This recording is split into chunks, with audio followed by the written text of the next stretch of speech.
तेजस्वी जी, भट्टाचार्य जी,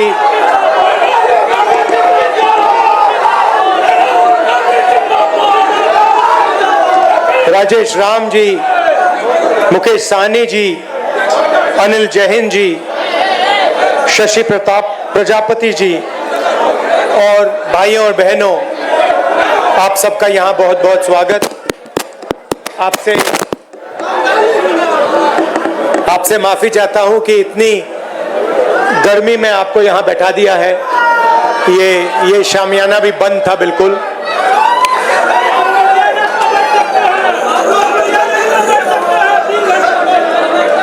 कुछ साल पहले अमित शाह ने बयान दिया, एक बार नहीं अनेक बार, कि अब बीजेपी की सरकार 40-50 साल चलेगी। हाँ, और मैं सोच रहा था कि यह व्यक्ति कैसे कह सकता है, इसको कैसे मालूम कि बीजेपी की सरकार 40-50 साल चलेगी। हम सब राजनेता हैं, जनता क्या करेगी, जनता के दिल में क्या होता है, जनता ही जानती है।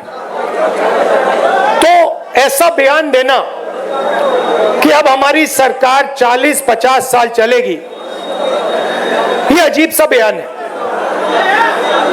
और उस टाइम मैंने सोचा था कि इसको कैसे मालूम कि 40-50 साल के लिए सरकार चलेगी। और अब सच्चाई पूरे देश के सामने आ गई है। वो ये बात इसलिए कह सकते हैं कि वो वोट चोरी करते हैं, और ये चोरी इन्होंने अभी नहीं चालू की। मैं आपको बता रहा हूं, एक दिन ये आएगा बाहर। ये चोरी सालों से हो रही है। ये चोरी गुजरात में पहले शुरू हुई, उसके बाद 2014 में नेशनल लेवल पे आई, उसके बाद चुन चुनकर ये लोग स्टेट जीतते हैं और हरवाते हैं। और ये बात मैं नहीं कहता था क्योंकि मेरे पास सबूत नहीं था, क्योंकि मैं आमतौर से ऐसे मंच पर मैं झूठ नहीं बोलता हूं। मैं वही बोलता हूं जो सच है, जिसके बारे में मुझे पूरी जानकारी है। इसलिए मैंने बहुत सालों, मुझे लगा और आप सबको भी लगा, मुझे लगा कि कुछ ना कुछ गड़बड़ है। मगर हम जिम्मेदार राजनेता हैं, तो मैंने कहा जिस दिन तक सबूत नहीं मिलेगा उस दिन तक मैं खुलकर नहीं कहूंगा कि वोट चोरी हो रही है।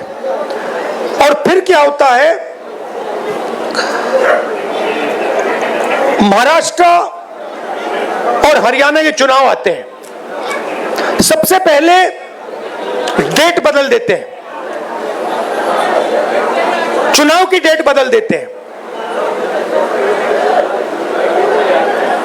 जो इलेक्शन कमीशन को चुनने का तरीका है, मैं मोदी जी के साथ बैठा हूं, मैं आपको बताता हूं चुनने का क्या तरीका है। चुनने का तरीका है, प्रधानमंत्री डिसाइड करता है इलेक्शन कमिश्नर कौन बनेगा। वहां पे विपक्ष के नेता को बैठा देते हैं, वो सीधा कहते हैं भैया हमें लग रहा है कि इस आदमी को बनना चाहिए, विपक्ष का नेता रोक नहीं सकता। फिर 2023 में, भैया शांत हो जाए, 2023 में बीजेपी ने एक नया कानून बनाया। क्या था कि इलेक्शन कमिश्नर पर कोई केस नहीं लगाया जा सकता है। आप सोचिए, हिंदुस्तान के सब नागरिक पर केस लगाया जा सकता है। आप कुछ गलत करो, पुलिस आ जाएगी, एफआईआर हो जाएगा। 2023 तक इलेक्शन कमीशन और इलेक्शन कमिश्नर पर केस किया जा सकता था। 2023 में छुपे छुपे बीजेपी ने कानून बदला। नया कानून कहता है कि इलेक्शन कमिश्नर पर कोई जुडिशियल कार्रवाई नहीं की जा सकती, कोई केस नहीं लगाया जा सकता। अब आप पूछिए अपने आप से कि यह कानून क्यों बनाया गया? चोरी करवाने के लिए, कि ये लोग बिना डरे चोरी कर पाए। तो महाराष्ट्र में इन्होंने क्या गलती की, ये थोड़ा ज्यादा कर दिया। गलती से ये डरे हुए थे, तो इन्होंने कहा कि भैया महाराष्ट्र का चुनाव है, हरियाणा का चुनाव है, इसको जीतना है। इन्होंने चोरी थोड़ी ज्यादा कर दी, हमने पकड़ ली। जैसे अगर कोई आपके बटुए से 10 रुपए चोरी करे, शायद आपको पता ना लगे, मगर अगर एक दिन आपके बटुए में से 1000 रुपए गायब हो गए तो आप कहोगे भैया ये तो किसी ने चोरी की है। यही हुआ हरियाणा में और महाराष्ट्र में। महाराष्ट्र में आप सुनिए, महाराष्ट्र में लोकसभा में हमारी पार्टी जीतती है, स्वीप करती है, ज्यादा से ज्यादा सीटें महाराष्ट्र में हमारा गठबंधन जीतता है। 4 महीने बाद हमारी 3 पार्टियां वहां पे, बड़ी बड़ी पार्टियां हैं, गहरी पार्टियां हैं, कांग्रेस पार्टी, एनसीपी, शिवसेना, तीनों मिलकर लड़ रही थी, गायब हो गई। तीनों की तीनों गायब हो गई। मतलब हमें 15 सीट मिल रही है, शिवसेना को, एनसीपी को मिला, सबको मिला के 25-30 सीटें मिल रही हैं। तो हमने पता लगाना शुरू किया। पता क्या लगा कि लोकसभा के बाद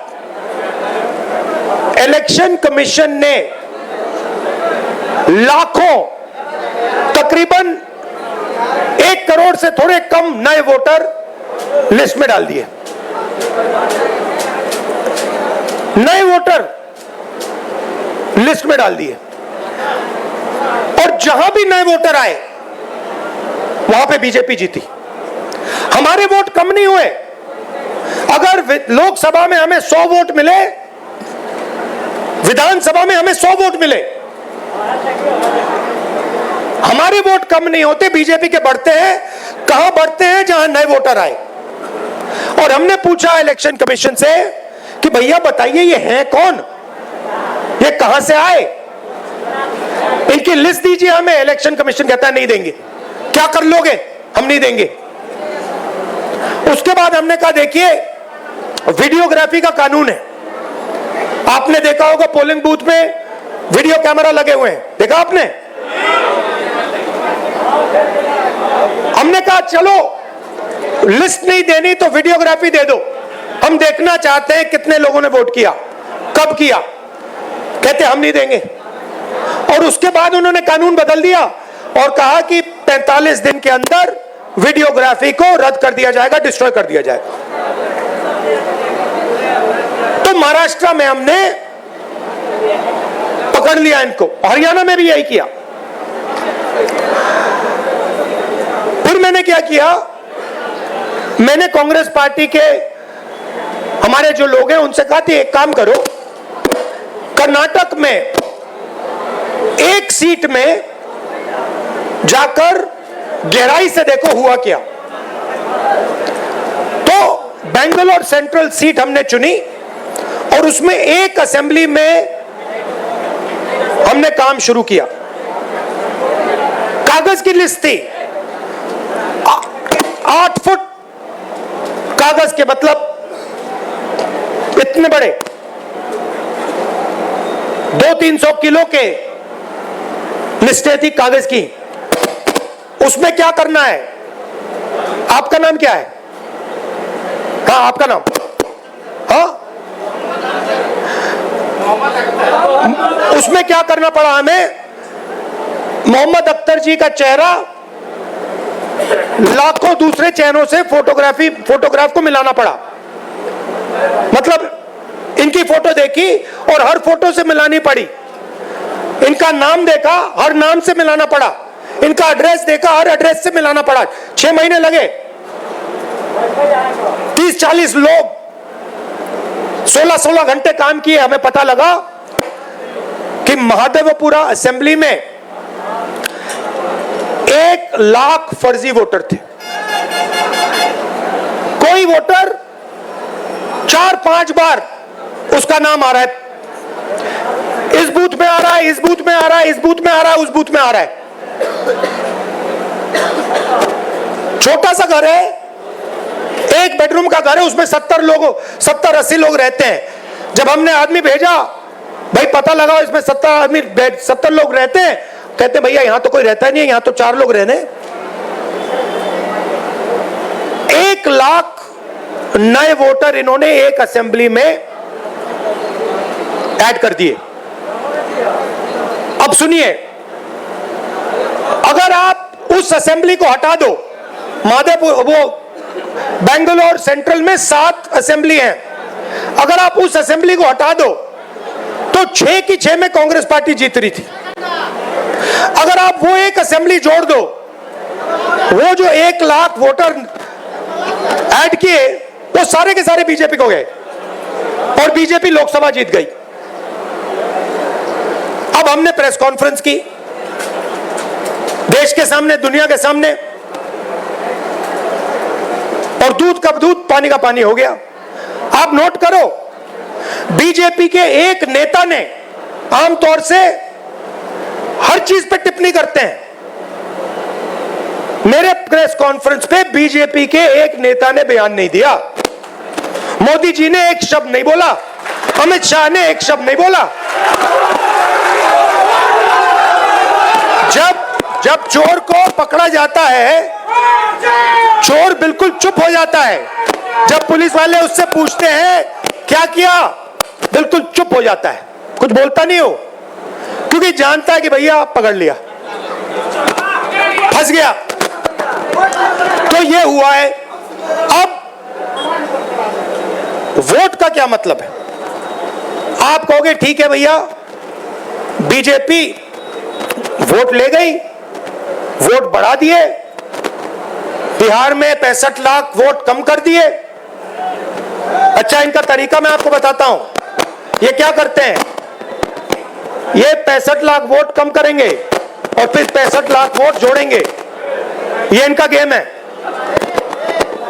तो अब आप कहो भैया माइक तो ठीक कर दो।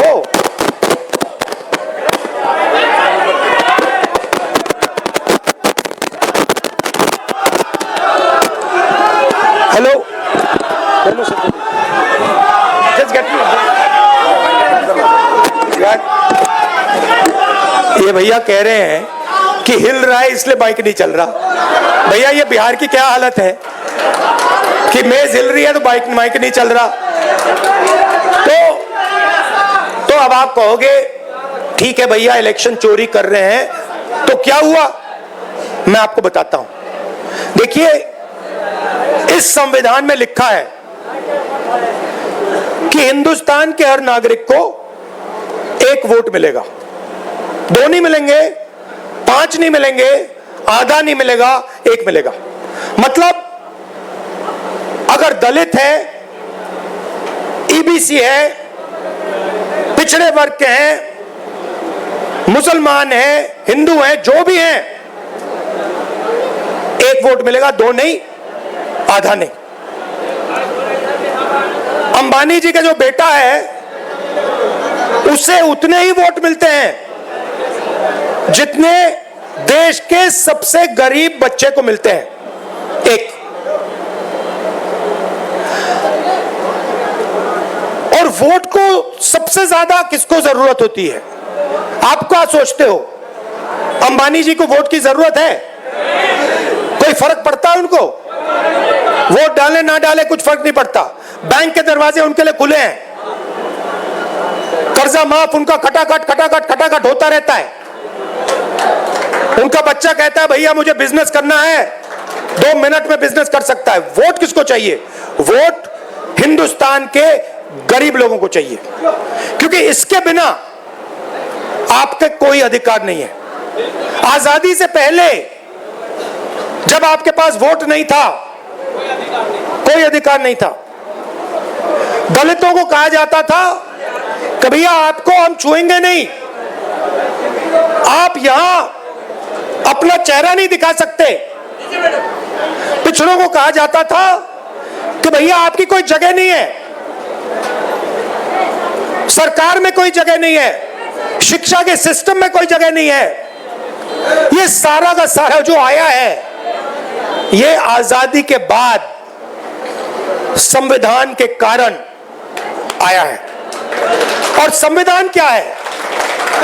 अगर जिस दिन आपने वोट खत्म कर दिया, उस दिन इसका कोई मतलब नहीं रहता है। जो इसमें जो शक्ति है, ये किताब नहीं है, ये हिंदुस्तान की शक्ति है, हिंदुस्तान की आत्मा की शक्ति है। वो शक्ति इसमें कहां से आती है? वोट से आती है। वोट निकाल दिया तो जो भी इसमें लिखा है उसका कोई मतलब नहीं है, क्योंकि शक्ति नहीं है उसमें, पावर ही नहीं है, दम ही नहीं है। दम वोट से आता है। अब मोदी जी ने पहले कहा, याद रखिए, ये जो आरएसएस के लोग हैं, ये तिरंगा को सलूट नहीं करते थे, ये नहीं करते थे। अभी खड़े हो जाते हैं ऐसे, मगर दिल अंदर दूसरा करता है, क्योंकि ये जानते हैं कि ये जो किताब है ना, ये पिछड़ों को, ईबीसी को, दलितों को, गरीब जनरल कास्ट के लोगों को, महिलाओं को आगे बढ़ाने की किताब है, उनके अधिकार की किताब है, और वो अधिकार नहीं देना चाहते। तो ये इसको चुनाव में इन्होंने कहा, बड़े बड़े नेताओं ने कहा हम संविधान को बदल देंगे, बदल देंगे, और हमने कहा ऐसे नहीं होगा, सपने मत देखो, संविधान को कोई शक्ति नहीं बदल सकती।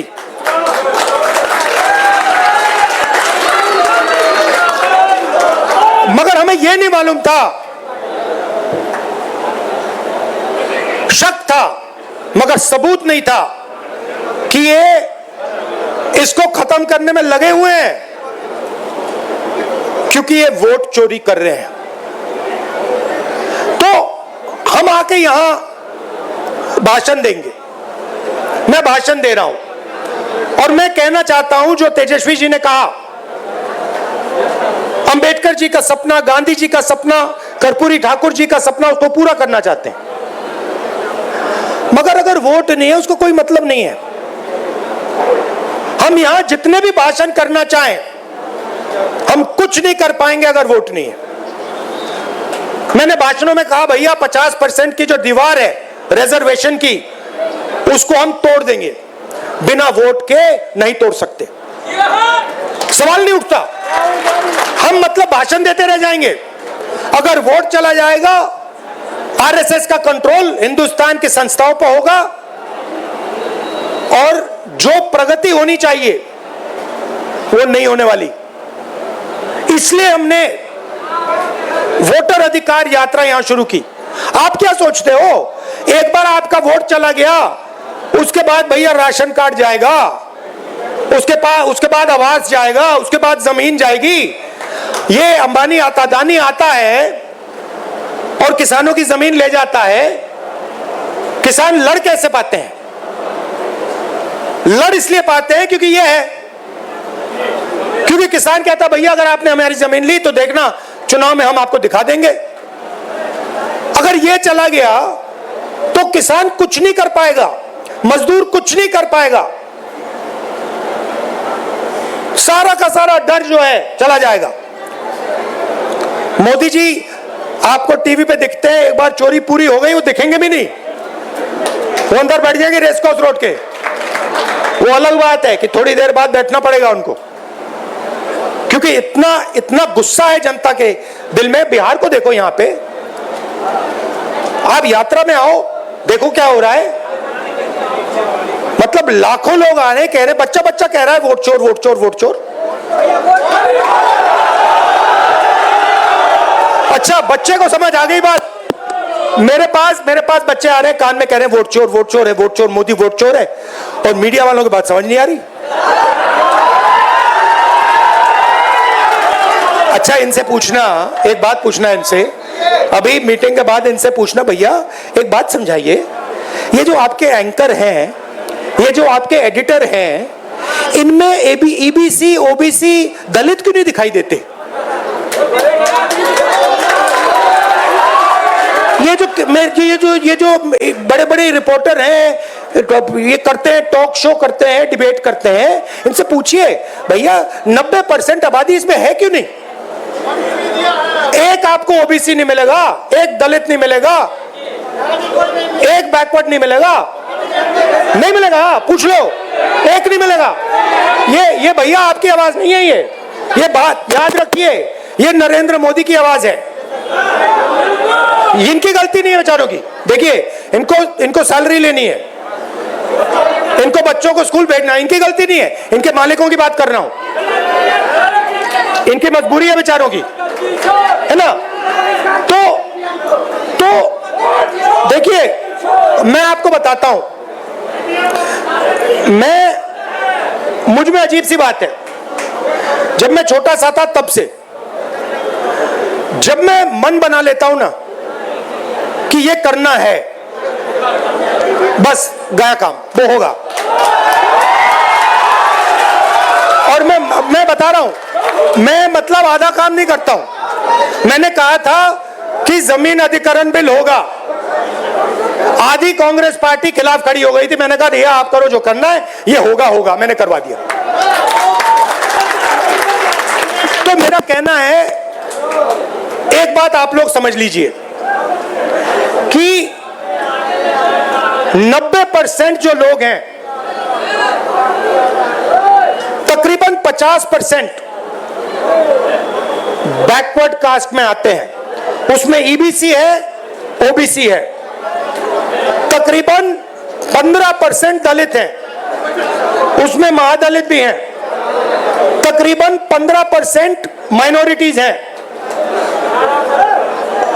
नहीं, बिहार की बात नहीं कर रहा हूं, देश की बात कर रहा हूं। और आदिवासी तकरीबन 9%, सबको जोड़ लो 90% हो जाता है। और मुझे क्या दिख रहा है कि इस देश में 90% को कुछ मिलता ही नहीं है, आप देखते रह जाते हो। तो आने वाले समय में जो 90% है, उसको राजनीति में, हिंदुस्तान के इंस्टीट्यूशंस में, सारी जगह भागीदारी मिलनी होगी। और एक नए तरीके से सोचकर हमें विकास करना पड़ेगा। और मैं आपको सीधा बता देता हूं, जो मैं कहता हूं, जिस प्रकार से मैं साफ कहता हूं, मुझे मतलब मैं झिझकता नहीं हूं। जाति जनगणना, हाँ, जाति जनगणना तो फाउंडेशन है उसका। सबसे पहले जाति जनगणना में दूध का दूध पानी का पानी हो जाएगा, कौन क्या है क्या नहीं है कहां है सब पता लग जाएगा। और तेलंगाना में हमारा मॉडल है, रेवंत रेड्डी जी आए हैं, तेजस्वी जी की भी उनसे बात हो रही थी, डिटेल में हमने किया है, मतलब वो ब्लूप्रिंट है विकास का, ठीक है। तो एक नए तरीके से हम विकास के बारे में सोचेंगे, जिसमें सब लोगों को लगेगा कि देश हमारा है, देश की संस्थाओं में हमारे भी लोग हैं और मजा आ रहा है। ये बदलाव हम लाएंगे, टाइम लगेगा क्योंकि वोट चोरी कर रहे हैं, मगर मैं आपको कह रहा हूं ये आएगा। आप देखना, ये जबरदस्त तरीके से हम बदलाव लाने वाले हैं। आपने अपनी शक्ति दी, आपने ये जो क्रांति होती है ना हिंदुस्तान में, मुझे कहते थे कि हिंदुस्तान में क्रांति बिहार से आती है। मुझे कहते थे कि जो भी राजनीतिक बदलाव आता है, क्रांति आती है बिहार से आती। और मैं सोचता था हाँ, गांधी जी चंपारण आए थे, बिहार में क्रांति होती है, मगर कैसे होती है? और इस यात्रा में मुझे दिखा कि भैया आप समझ